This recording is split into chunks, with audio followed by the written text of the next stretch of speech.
More space. The most important tool in your Smarter Defensive Driving Toolkit is more space. At Former Susan asked how to stop the speed fluctuating of her car when driving on the highway, new to highway driving. More space in front. Less than 50% of people use cruise control or know how to use it, and often they'll say, oh, I can keep a steady speed on the fuel pedal. They're full of baloney. They can't do that. You cannot keep a constant speed on the accelerator. You have to use cruise control. And the way that you do that is to create more space in front. If everybody else is following at a certain distance, have twice that amount of distance.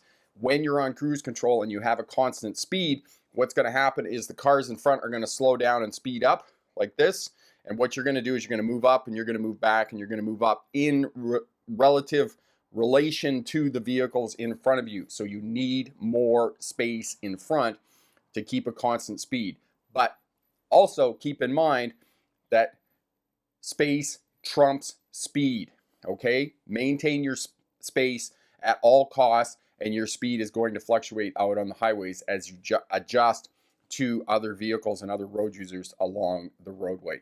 For more information, smartdrivetest.com.